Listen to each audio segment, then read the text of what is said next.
An interim Prime Minister named in Haiti, our top story in Caribbean Newsline for Thursday, March 21. From the CMC News Center in Bridgetown, I'm Ricardo Roberts. Good evening. Thanks for joining us.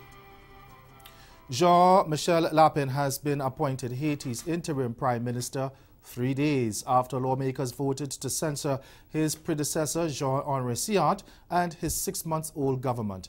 The Ministry of Communication made the disclosure in a message on social media on Thursday.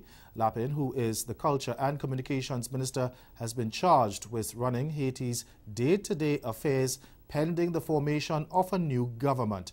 On Monday, 93 deputies out of 103 voted in favor of removing Siant, but he has not yet left office, saying he was waiting for the final decision of the Senate. Haiti is in the midst of a political and social crisis that intensified last month with vast protests engulfing cities across the country. The majority of protesters are demonstrating the lack of improvement in basic living conditions, a situation for which President Jovenel Moïse has been blamed. LIAT's largest shareholder government has announced significant progress in restructuring the financially strapped airline, and it will include cutting loss-making routes and selling planes to reduce the carrier's debt. Barbados' Prime Minister Mia Mottley made the announcement Wednesday evening as she delivered the 2019-2020 budget in Parliament. She said one of LIAT's problems is that it continues to fly routes that make no financial sense. The open secret is that if a loss-making route gets cut, calls used to be made and pressure get put on the airline and management, and the route reappeared. There are flights that LIAT has in recent months that had 2 and 3 passengers, 1 passenger. Cannot continue. Any other airline in the world would do what? Cancel that flight. Mr. Speaker, sir, we believe that the time has come for us to take commercial decisions while at the same time protecting the integrity of transport within the sub-region. The Barbadian leader said that soon those routes will either have to be subsidized by governments that want to keep them, or they will be cut under a minimal revenue guarantee, the MRG model. If the route is unsustainable commercially, if it drops below a certain load factor, but you need that route to continue for all kinds of reasons, then pay for it anytime it falls below the load factor. But if you don't pay for it, and it is not competitive or not earning, it has to go. I'm happy to say that most governments are beginning to move in this direction and to accept the model of the MRG as a serious model. We are having discussions also with the workers, with the owners of the planes, with the lessors, with the financiers, because like with the government of Barbados, it has to be a model where many hands make light work. And therefore, sir, we are not yet at the point where we want to be, but I can report substantive progress is being made. There will be hiccups, but the bottom line is that we feel that LIAT as a brand is a credible brand, and even if it works with other private operators on a code share in some instances, if it has to sell 2 or 3 planes, that we can see our way forward so long as we make commercial decisions in a timely manner. Apart from Barbados, the other shareholder governments of the airline are Antigua and Barbuda, Dominica and St. Vincent and the Grenadines. Meantime, Prime Minister Mottley delivered some good news for almost 9,000 Barbadians who held life insurance policies with the now defunct Clico Insurance Company. She said the majority of them will be paid in full. Mottley said while government would be unable to fully repay all policyholders who lost out on investments and claims when the conglomerate collapsed in 2009, it was seeking to ensure they got some of what is owed. The Prime Minister disclosed that Cabinet 2 weeks ago approved the winding up of the Resolution Life, the court-sanctioned successor of Clico, which paves the way for repayments to be made. The government will offer the liquidator, the Financial Services Commission, enough cash from our bonds that will enable it to pay a maximum of $20,000 to the life insurance policyholders of Resolution Life. This, Mr. Speaker, will allow 8,944 persons, or 77% of the company's portfolio, to be paid out in full. There are an additional 1,394 persons, 12% of the group, who will receive at least 50% of what they were owed when they received that 20%, that $20,000, sir. So that in truth and in fact, when you add that 1,394 to the 8,944, sir, you are already close to 10,000 people receiving either payment in full or more than 50% of what they were owed.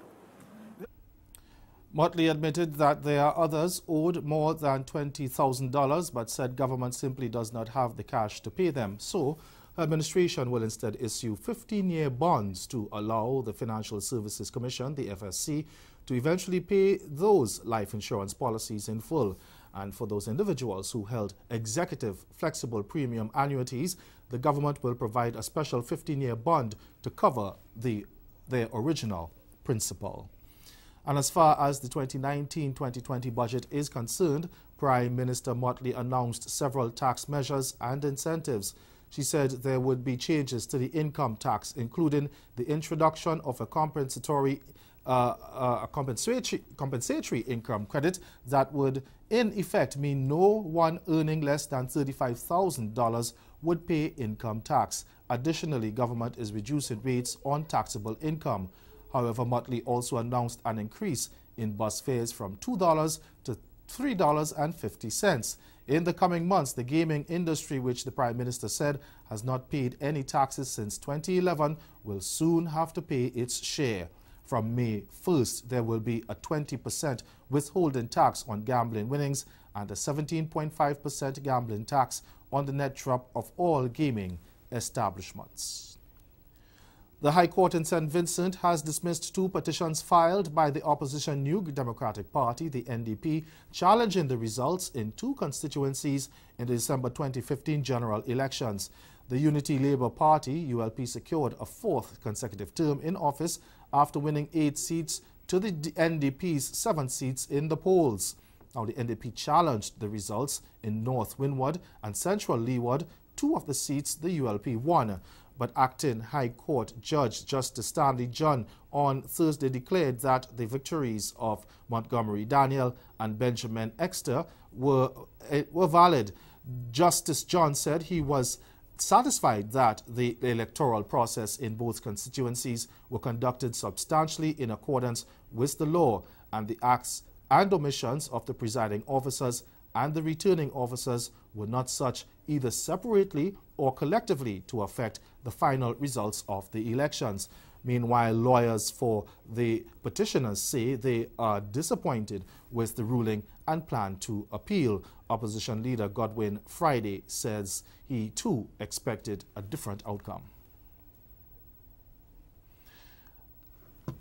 And ahead of Newsline Sport, the Cayman Islands warned it's still a risk for terrorist financing and money laundering. The details after this. Stay with us.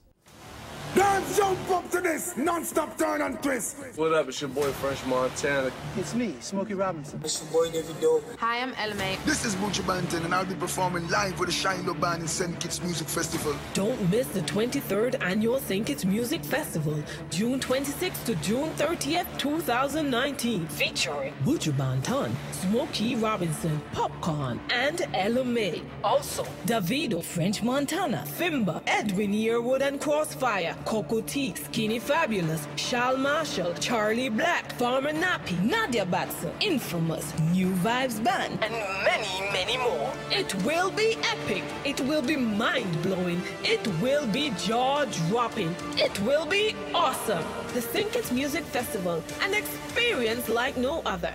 For more information and to buy tickets, log on to www.stkitsmusicfestival.com. Una asesina cuando baila, quiere que todo el mundo la vea. I like your boom boom girl, con calma. Yo quiero ver como ella lo menea. Me ve ese boom boom. One night to live, yeah. Assuming that we'll make it, with no choice but to take it.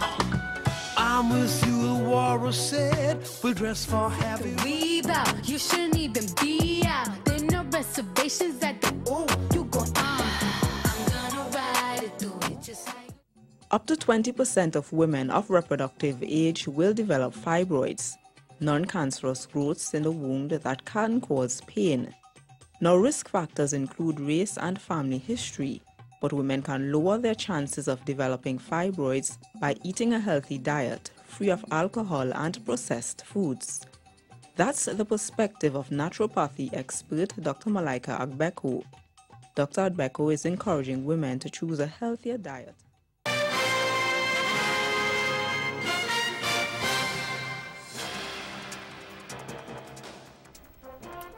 A warning to the Cayman Islands that the territory remains at risk for terrorist financing and money laundering. It comes from the Caribbean Financial Action Task Force, the CFATF, which released its fourth round mutual evaluation report on the British Overseas Territory this week. The Cayman Islands was not included on the European Union's latest list of non-cooperative tax jurisdictions, but the CFATF says they still have some areas to be addressed at the Financial Crimes Unit.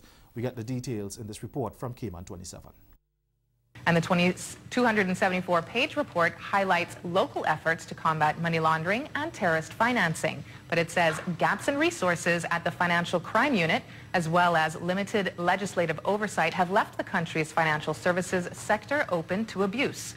Responding to the report, Premier Alden McLaughlin says government is already addressing the task force recommendations as a matter of priority. The Premier said the Cayman Islands remain fully committed to upholding the highest global standards on money laundering and terrorist financing. Our anti-money laundering and counter-financial terrorism action plan will send a clear signal that we intend to maintain those standards. Jamaica's opposition People's National Party, PNP, says the forced departure of Education Minister Ruel Reid from the cabinet speaks volumes about the level of corruption in the current government. Reid, who resigned at the request of Prime Minister Andrew Holness on Wednesday, is the second minister in less than a year to be removed from his post because of alleged impropriety. The first was Energy Minister Andrew Wheatley amidst the scandal at state-owned oil refinery Petrojam. Herman Green of TVJ News reports. For opposition leader Dr. Peter Phillips, the forced resignation from Ruel Reid 2 days after their call for a probe at the Education Ministry screams one thing. Our report indicates the depth of the cancer of corruption that has now engulfed the Holness administration. Initial reports suggest nepotism and misappropriation of funds that not only implicate the ministry, but also several educational institutions and programs. The opposition spokesman on education, Ronald Thwaites, says he is disappointed with the revelation and concerned about the possible impact on education. It can only set back the cause of education, and it points to the need for avoiding political appointments to surround a minister. It emphasizes again the need for jointure and collaboration between political forces in education. The press release from the Office of the Prime Minister said Mr. Reid resigned after a meeting regarding certain allegations in the public domain. We note that the Prime Minister has not yet said what was the basis on which he asked for the resignation of the Minister of Education. And we are calling upon him to do so immediately. The Education Ministry now falls under the Office of the Prime Minister, which will be conducting its own investigation. The opposition is, however, concerned about that move. The Minister of Education is much too important to be given partial oversight in the conduct of its day-to-day activities, which are absolutely essential to the future of Jamaica's children. Secondly, the experience of the role of the Office of the Prime Minister in the management of Petrojam does not give the country confidence. The Office of the Prime Minister is already heavily overburdened, and education requires particular attention, especially at this time when it has been obviously disrespected in the budget process, in that the allocations, both for recurrent and capital, are far from satisfactory. The opposition has also renewed its call for a full investigation from the security forces as well as the Auditor General's Department. Coming up, the cricket West Indies president confident of winning upcoming elections. We'll tell you why he's so sure of a fourth term when we return after the break. Stay with us. Your feelings, everybody shown. I don't care cause everybody know the best. I got two. Opinions from a shellfish or a sheep. Don't you come for me. Could be the Mary Jane or the spell that I'm under. But I know what this could be. Tearing out my history for you. I'm gonna be if you're searching for forever. I'll be waiting. Don't jump up to this non-stop turn and twist. What up, it's your boy French Montana. It's me, Smokey Robinson. It's your boy Davido. Hi, I'm Elame. This is Buju Banton, and I'll be performing live with the Shiloh Band in St. Kitts Music Festival. Don't miss the 23rd Annual Think It's Music Festival, June 26th to June 30th, 2019, featuring Buju Banton, Smokey Robinson, Popcorn, and Elame. Also, Davido, French Montana, Fimba, Edwin Yearwood and Crossfire, Coco T, Skinny Fabulous, Shal Marshall, Charlie Black, Farmer Nappy, Nadia Batson, Infamous, New Vibes Band, and many, many more. It will be epic. It will be mind-blowing. It will be jaw-dropping. It will be awesome. The Think It's Music Festival, an experience like no other. For more information and to buy tickets, log on to www.thinkitsmusicfestival.com.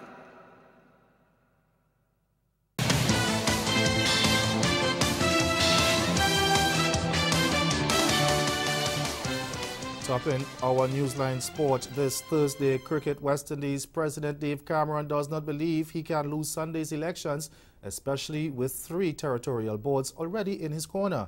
So much so, the Jamaican says he has refused to do any extensive campaigning in the lead-up to the heavily anticipated vote as he seeks a 4th term in charge of cricket's regional governing body. The Jamaican was quoted as in the Gleaner newspaper as saying, quote, "If you noticed, I have not been campaigning. We have 3 of the territorial boards coming out and clearly saying that they are in support of the plans and that the way forward. That means we have 6 of the possible 12 votes. My understanding is that this means that we can't lose." End quote. Windward Islands, Barbados and Guyana have pledged their 2 votes to the Cameron ticket, which includes Vice President Emmanuel Nansen. This leaves the pair with 6 of the 7 votes required to win. Cameron said he was seeking re-election on the back of a successful record in his 6-year tenure, and he was already focused on plans to further West Indies cricket. He said, "The focus for us is how do we do business. We lost $22 million last year as a business. Luckily, we were able, with relationships we have internationally and regionally, to fund those losses short term, and we are now trying to put proper finances in place for the medium to long term while we now go to try to change the economics of world cricket." End quote. Meanwhile, several Trinidadians believe Ricky Skerritt is the best man to take on the top job in West Indies cricket. TV6's Vinod Nawani took to the streets of the nation's capital, where people showed overwhelming support for the petition. With the CWI elections just around the corner, the battle is on between Mr. Ricky Skerritt and Dave Cameron. Your choice? My choice for president is Mr. Ricky Skerritt, simply because I see more transparency with him at this point in time. Tense battle between Mr. Skerritt and Mr. Cameron. Your take? Well, unfortunately, I feel Cameron will win again. But I really feel this time we need a change, because they asked when they were elected into office, they made a statement that the state of West Indies cricket would reflect on their tenure.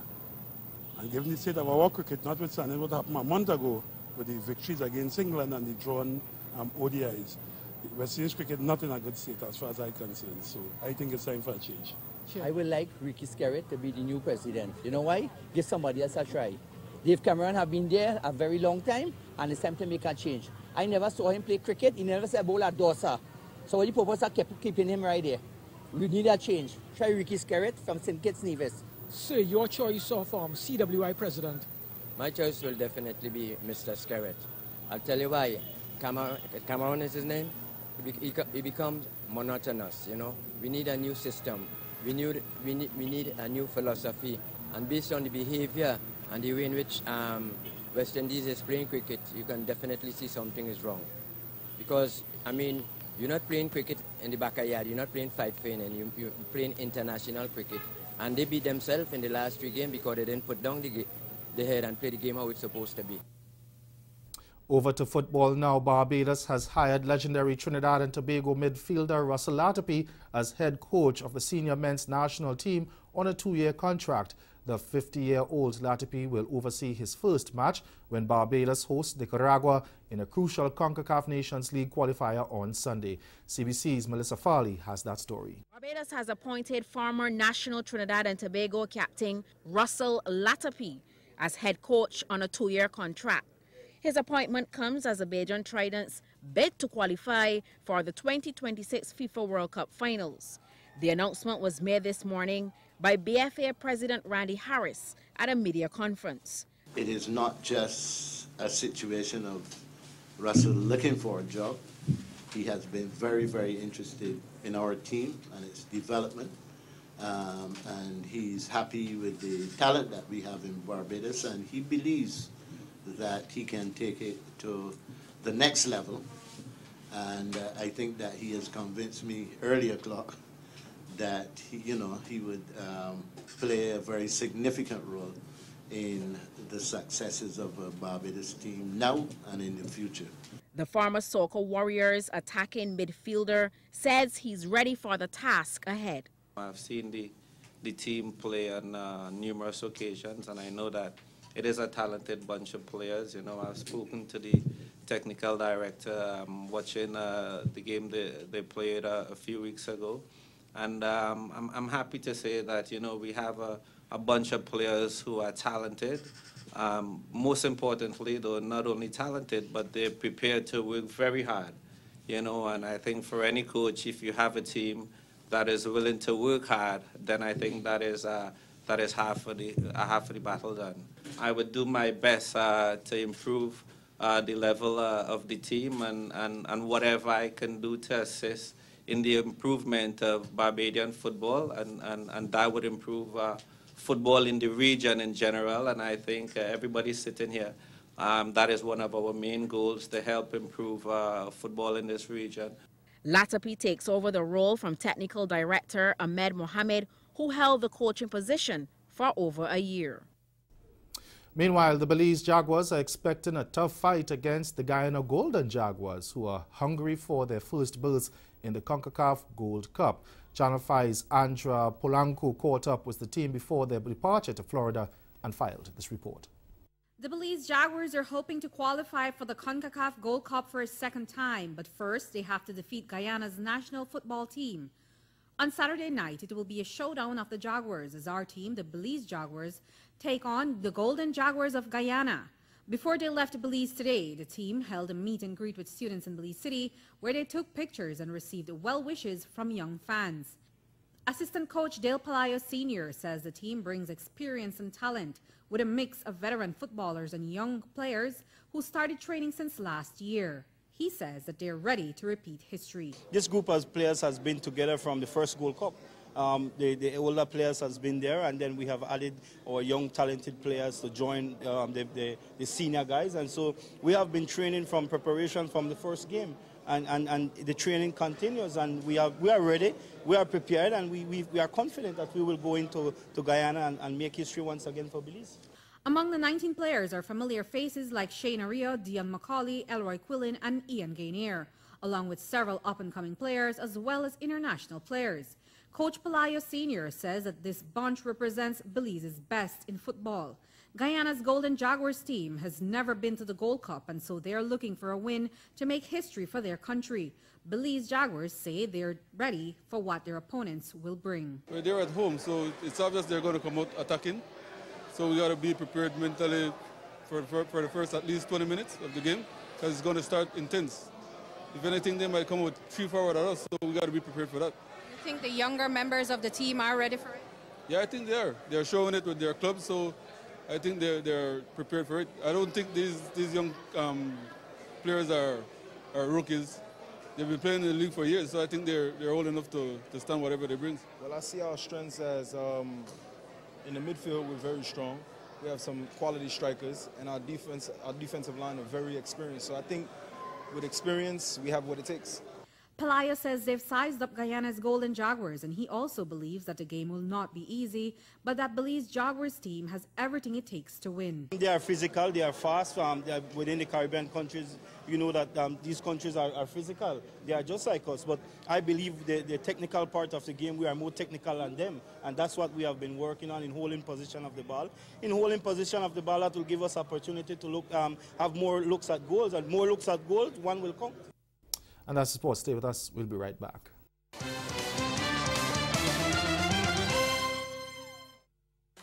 Their championship match last fall at Sonoma was epic. The champ, now 5-time title holder Scott Dixon, doing everything needed, running second in the race to hold off the challenger Alexander Rossi. Rossi, with 3 wins on the season, had to fight back from early adversity. Rossi finds himself sliding back here.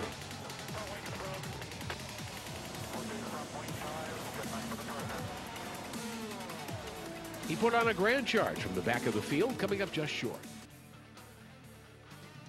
At the recently held Jamaica Music Industry Association Awards, the members of iconic reggae group I3, Judy Mawat, Marcia Griffiths, and Rita Morley were awarded the Icon Award. During the ceremony, Coffee's Toast was named Song of the Year, and Naomi Cohen was named Breakthrough Artist of the Year. You never put up a fight, no. Paradise glory. Just know me like we knew, we never had to say your word, not your song. Silence.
Again, the major developments of this day. Jean-Michel Lapin named Haiti's interim prime minister.